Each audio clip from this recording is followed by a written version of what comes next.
My name is Kevin Fernandez, and welcome to my channel, Gamers Genie. Today, we're going to learn the magical cooperative game, Harry Potter Hogwarts Battle, inspired by the writings of J.K. Rowling. This 2 to 4 player game, designed by Forrest Pruzan Creative and published by USAopoly. The forces of evil are threatening to overrun Hogwarts Castle in this new game. It's up to 4 students to ensure the safety of the school by defeating villains and consolidating their defenses. Players take on the roles of Harry, Ron, Hermione, and Neville to secure the castle from the forces of evil. Students must work together to build more powerful decks using iconic Wizarding World characters, items, and spells. Defeat all the villains, including He Who Must Not Be Named, and win the game. Now let's go to the table and learn to play Hogwarts Battle. Place and unfold the board onto the table. Then place the player boards near the game board. Next, place the 8 villain tokens, the 35 attack tokens, and the 25 influence tokens within reach of all players.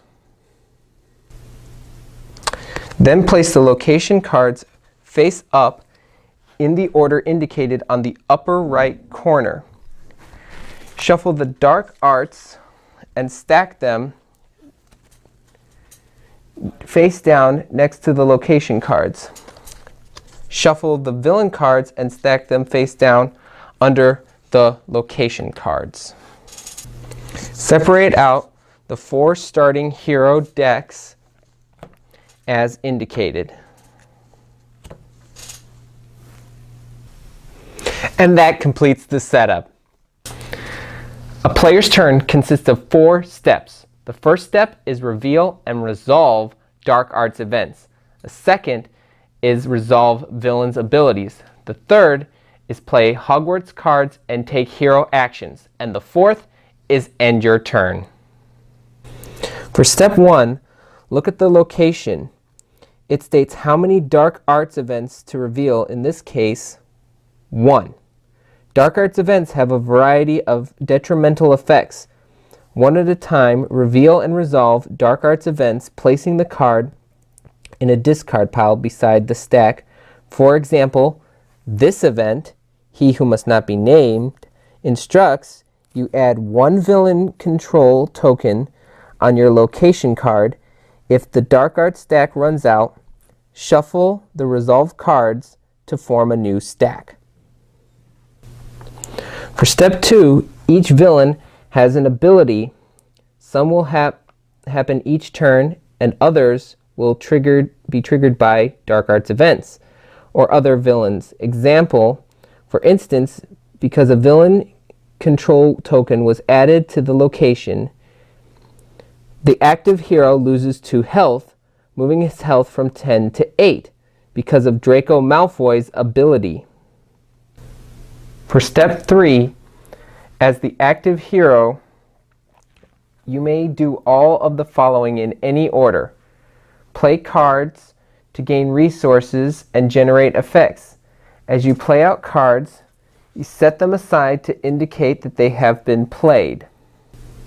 Tokens you gain, attack, and influence are collected on your player board. Cards and resources cannot be saved from one turn to the next. So it is advisable to use everything each turn. Assign attack to villains. When the number of attack tokens assigned to the villain equals its health, the villain is defeated. Use influence to acquire new cards. The 6 face-up Hogwarts cards are available to acquire and build a more powerful deck. You can immediately place any newly acquired cards in your discard pile, not in your hand. Typically, you will not play new cards on the same turn you acquired them. When your deck runs out of cards, you will shuffle your discard pile to form a new deck, including the these newly acquired cards. Finally, for step 4, after playing cards, taking actions, and using tokens, do the following at the end of your turn. Check if the villains have required dark control tokens to control the location, revealing the next one in the stack.